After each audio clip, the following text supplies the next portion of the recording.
সুহাসিনী মাসিমাকে আমি দেখিনি, কিন্তু খুব ছোট বয়সে যখনই মামার বাড়ি যেতুম তখন সকলের মুখে মুখে থাকত সুহাসিনী মাসিমার নাম। সুহাস, কি চমৎকার বনে, এই বয়সে কি সুন্দর বুনুনির হাত। সুহাসিনী বললে, এসো দিদি, বসো। বেশ মেয়ে সুহাসিনী। সেবার সুহাসিনীকে নেমন্তন্ন করে খাওয়ালুম পূর্ণিমার দিন।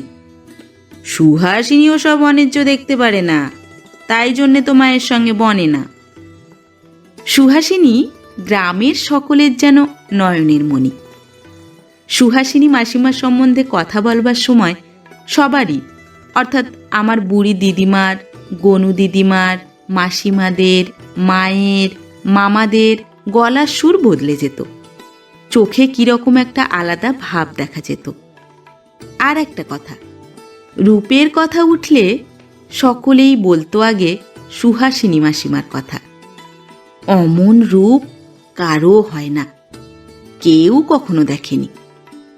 শুনে শুনে আমার মনে অত্যন্ত কৌতূহল হলো যে সুহাসিনী মাসিমাকে একবার দেখব, দেখতেই হবে। দিদিমাকে একদিন বললুম, সুহাসিনী মাসিমা এখানে কোথায় থাকেন? কেন রে? আমি একদিন দেখতে যাব। সে তোর ওই কানাই মামার বোন, ও পাড়ার মুখুজ্জেদের দোতলা বাড়ি, পুকুর ধারে, দেখিসনি? তা সুহাস তো এখন এখানে নেই, শ্বশুর বাড়ি গিয়েছে। বিয়ে হয়ে গিয়েছে বুঝি? তা হবে না, 19-20 বছর বয়স হলো। বিয়ে কোন কালে হয়েছে? সুহাসিনী মাসিমার বিয়ে হওয়ার কথাটা যেন খুব ভালো লাগলো না। কেন ভালো লাগলো না তা কি করে বলবো? আমার বয়স 9 বছর, আর সুহাসিনী মাসিমার বয়স 19-20। বিয়ে হলেই বা আমার কি, না হলেই বা আমার কি? মামার বাড়িতে প্রতি বছর জ্যৈষ্ঠ মাসের ছুটিতে যাই, কিন্তু কোনোবার সুহাসিনী মাসিমার সঙ্গে আমার দেখা হয়নি। হয় তিনি বৈশাখের মাঝামাঝি চলে গিয়েছেন, নয়তো তিনি আসবেন শ্রাবণ মাসে শ্বশুরবাড়ি থেকে। ফাল্গুন মাসে এসেছিল সুহাস, বৈশাখ মাসে চলে গেল। আজকাল থাকে ভালো জায়গায়, যেমন রং তেমনি রূপ, যেন একেবারে ফেটে পড়েছে। অন্য লোকের প্রশ্নের উত্তরে দিদিমা কিংবা আমার মাসিমারা এ ধরনের কথা বলতেন, শুনতে পেতাম। আমি কোনো প্রশ্ন এ সম্বন্ধে বড় একটা করতুম না, অথচ ইচ্ছে হতো সুহাস মাসিমার সম্বন্ধে আরও অনেক কিছু জানবার, আরও অনেক কথা শুনবার। কিন্তু কেমন যেন লজ্জায় গলায় কথা আটকে যেত, জিজ্ঞেস করতে পারতুম না। না, তা কি করে থাকবে? সুহাসিনী না হলে শ্বশুরবাড়ির একদিন চলে না, কাজেই চলে যেতেই হলো, নইলে জ্যৈষ্ঠী মাসে আম কাঁঠাল খেয়ে যাবার তো ইচ্ছে ছিল।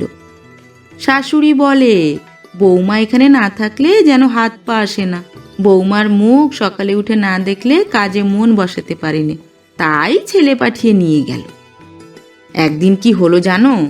দুপুরবেলা সুহাসের ফিট হয়েছে শুনে তো ছুটে গিয়ে দেখি রান্নাঘরের সামনে শানের রোয়াকে সুহাস অজ্ঞান হয়ে পড়ে রয়েছে, আর তার মাথায় জল ঢালা হচ্ছে। মাথায় একরাশ কালো কুচকুচে ভিজে চুল, দেহ এলিয়ে পড়ে আছে। অমন রূপ কখনো দেখিনি মানুষের। কি রূপ ফুটেছে সুহাসের, সত্যি।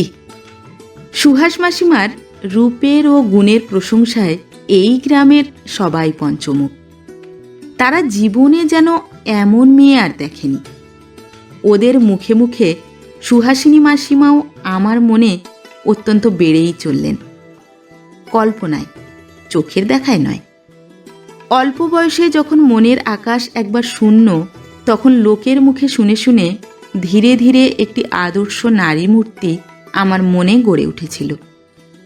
বহুকাল পর্যন্ত এই মানসী নারী প্রতিমার কোষ্ঠীপাথরে বাস্তব জীবনে দৃষ্ট সমস্ত নারীর রূপ ও গুণ যাচাই করে নিতাম, অনেকটা নিজের অজ্ঞাতসারেই বোধ হয়। সে মানসী প্রতিমা ও আদর্শ নারী সুহাসিনী মাসিমা, যাকে কখনো চোখে দেখলুম না। তখন কলেজে পড়ি, কি একটা ছুটিতে মামার বাড়ি গিয়েছি। তখন অনেকটা গম্ভীর হয়ে পড়েছি আগেকার চেয়ে।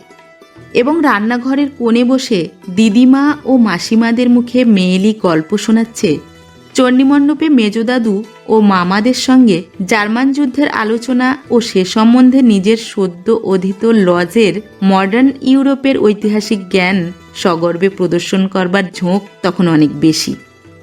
সকালবেলা আমি সমবেত ২-৫ জন লোকের সামনে বিসমার্কের রাজনীতি ও জীবনী সোৎসাহে বর্ণনা করছি। এমন সময়ে ওপাড়ার কানাই মামা, সুহাসিনী মাসিমার ছোট ভাই, এসে সেখানে দাঁড়ালো। মেজদাদু জিজ্ঞেস করলেন, কি কানাই, কবে এলে কলকাতা থেকে? কানাই বললে, আজই এলুম কাকাবাবু। দিদি আজ ওবেলার ট্রেনে আসবে কি না, দাদাবাবু 15 দিনের ছুটি নিয়ে আসবেন, তাই আমি সকালের গাড়িতে চলে এলুম স্টেশনে গাড়ি পাঠানোর ব্যবস্থা করতে। শুনে মনে কেমন একটা আনন্দ ও উত্তেজনা অনুভব করলুম। সুহাসিনী মাসিমা আসবেন আজই, দেখব। এত কাল পরে সুহাসিনী মাসিমার সঙ্গে চাক্ষুষ দেখা হবে। আমার মনের সেই মানসী প্রতিমা। তারপর আবার নিজেই আশ্চর্য হয়ে গেলুম নিজের মনের ভাবে। আসেন আসুন, না আসেন না আসুন, আমার কি তাতে? অথচ সন্ধেবেলার দিকে কাঁঠালতলাটায় পায়চারি করছিলুম, বোধহয় কিছু উৎসুকভাবেই। এই পথ দিয়েই সুহাসিনী মাসিমার গরুর গাড়ি স্টেশন থেকে আসবে, এই একমাত্র পথ। সন্ধ্যার কিছু আগে গরুর গাড়ি স্টেশন থেকে ফিরে এলো। কানাই মামার ছোট ভাই বীরু তাতে বসে। জিজ্ঞেস করলুম, কোথায় গিয়েছিলি রে বীরু, গাড়ি গিয়েছিল কোথায়? বীরু বললে, স্টেশনে, বড় দিদির আসবার কথা ছিল, এলো না। বললুম, রাত্রে ট্রেনে আসতে পারেন তো? না, তা আসবেন না, অন্ধকার রাত, মেঠো পথ দিয়ে আসা, রাত্রের গাড়িতে কখনো আসবে না, কথাই আছে। গাড়ি চলে গেল। জীবনের গত 10 বছর। তখন আমার বয়স ছিল 9, এখন 19। এই প্রথমবার সুহাসিনী মাসিকে দেখবার সুযোগ ঘটবার উপক্রম হয়েছিল, কিন্তু উপক্রম হয়েই থেমে গেল, ঘটল না। সেদিন কেন, তারপর প্রায় 1 মাস সেখানে ছিল। সুহাসিনী মাসিমা তার মধ্যেও আসেননি। কলেজ থেকে বার হয়ে ক্রমে চাকরিতে ঢুকে পড়লুম। বয়স হয়েছে 24। 16 বছর কেটে গিয়েছে বাল্যের সেই মামার বাড়ির দিনগুলি থেকে। দিদিমা বেঁচে নেই। মামার বাড়ি যাওয়া আগের চেয়ে অনেক কমে গিয়েছে। সুহাসিনী মাসিমার কথা শুনতে পাই কেবল আমার আপন মাসিমাদের মুখে, তাও তত বেশি করে নয় বা তত ঘন ঘন নয়, বাল্যকালে যেমন দিদিমার মুখে শুনতুম। কিন্তু তা বলে সুহাসিনী মাসিমা কি আমার মনে ছোট হয়ে গিয়েছিলেন?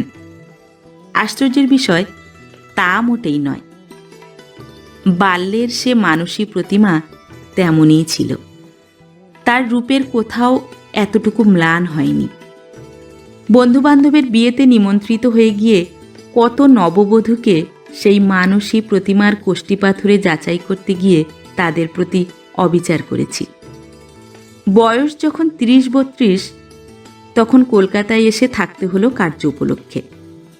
একদিন আমার মামার মুখে কথায় কথায় শুনলাম, সুহাসিনী মাসিমার স্বামী এখন বড় ইঞ্জিনিয়ার, অনেক টাকা রোজগার করেন।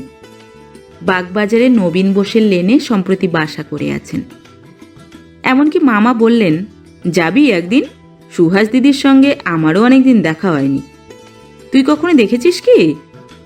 চল, কাল যাওয়া যাক, ঠিকানাটা আমার ডায়েরিতে লেখা আছে।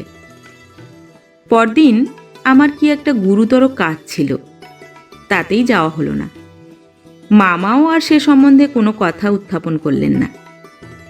আমি ইচ্ছে করলে একাই যেতে পারতাম, মামা ঠিকানাটা আমায় বলেছিলেন তারপর, কিন্তু তারা আমায় কেউ চেনে না, এ অবস্থায় যেচে সেখানে যেতে বাধ্য। আরও বছর 2-3 কেটে গেল। আমার বয়স 34। সংসারী মানুষ, ছেলেপুলে হয়ে পড়েছে অনেকগুলি। পশ্চিমের কর্মস্থান থেকে দেশে ঘন ঘন আসা ঘটে না। এ সময় একবার মামার বাড়ির গ্রামের কানাই মামার সঙ্গে জামালপুর স্টেশনে দেখা। কানাই আমার বাল্য বন্ধু এবং সুহাসিনী মাসিমার ছোট ভাই। কি হে, কানাই মামা যে, এখানে কোথায়? আরে শচীন যে, তুমি কোথায়? আমি এখানে আছি বছরখানেক, ওয়ার্কশপে কাজ করি। বেশ বেশ, বাসা করে ছেলে মেয়ে নিয়ে আছো? না, দিদি মুঙ্গেরে রয়েছে কি না, জামাইবাবু শরীর খারাপ, চেঞ্জে এসেছে, সেখান থেকেই যাতায়াত করি। এসো না একদিন, বেলুন বাজার গঙ্গার কাছেই। কবে আসবে? আমি থাকি সাহেবগঞ্জে, সর্বদা মুঙ্গেরের দিকে যাওয়া ঘটে না। তবু কানাইয়ের কাছে কথা দিলাম একদিন সুহাসিনী মাসিমার বাসায় যাব মুঙ্গেরে। সেটা কর্তব্যও তো বটে। দেশের লোক অসুস্থ হয়ে রয়েছেন দূর দেশে, আমরা যখন এ দেশ প্রবাসী, যাওয়া বা দেখাশোনা করা তো উচিতই। সাহেবগঞ্জে ফিরে এসে স্ত্রীকে কথাটা বলতে সেও খুব উৎসাহ দেখালে। বললে, চলো না, মাসিমার সঙ্গে দেখা করে সীতাকুণ্ডে স্নান করে আসা যাবে। কখনো মুঙ্গেরে যায়নি, ভালোই হলো, চলো এই মকর সংক্রান্তির ছুটিতে। এ কথা ঠিকই যে এই দীর্ঘ ২৬ বৎসর পরে সুহাসিনী মাসিমাকে দেখবার সে বাল্য ও প্রথম যৌবন দিনের আগ্রহ ছিল না। তবুও কৌতূহলে এবং মনের পুরনো অভ্যেসের বশে একদিন মুঙ্গেরে ওর সঙ্গে দেখা করবার সংকল্প করলুম। কিন্তু পুনরায় বাধা পড়ল। পৌষ মাসের শেষের দিকে সাহেবগঞ্জে ভীষণ কলেরার প্রাদুর্ভাব হলো। আমি ছুটি নিয়ে সপরিবারে দেশে পালালুম। দিন ১৯-২০ পরে যখন ফিরলুম, তখন মকর সংক্রান্তি পার হয়ে গিয়েছে, মুঙ্গেরে যাওয়ার কথাও চাপা পড়ে গিয়েছে।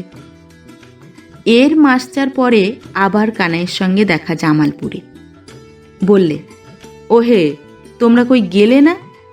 তোমাকে খবর দেব ভেবেছিলুম, কি বিপদ যে গেল। জামাইবাবু মারা গেলেন ও মাসে ১৭। সুহাসিনী মাসিমা বিধবা? বললুম, ওরা এখনো কি? না না, দেওর এসে নিয়ে গেল শ্বশুরবাড়ি। মস্ত ডাক্তার দেওর, অ্যাসিস্ট্যান্ট সার্জন, গভর্নমেন্টে সার্ভিস করে। জামাইবাবুর চেয়ে অনেক ছোট। এইবার ৪-৫ বছরের দীর্ঘ ব্যবধান, যখন সুহাসিনী মাসিমার কথা কারো কাছে শুনিনি। তারপর একদিন আমার মাসিমা কাশি থেকে এলেন। বাল্যকালের সে দিনটি থেকে কত কাল চলে গিয়েছে। যে মাসিমা তখন ছিলেন তরুণী, তিনি এখন কাশীবাসিনী। আমারও বয়স ৩৯। মাসিমা বললেন, দশাশ্বমেধ ঘাটে রোজ সুহাসিনী দিদির সঙ্গে দেখা হতো কি না?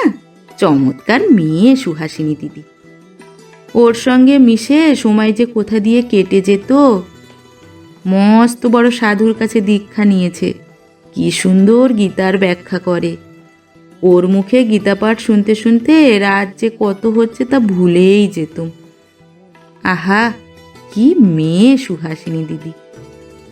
বহুকাল পরে সুহাসিনী মাসিমার আবার উচ্ছ্বসিত প্রশংসা কুড়িয়ে গেল।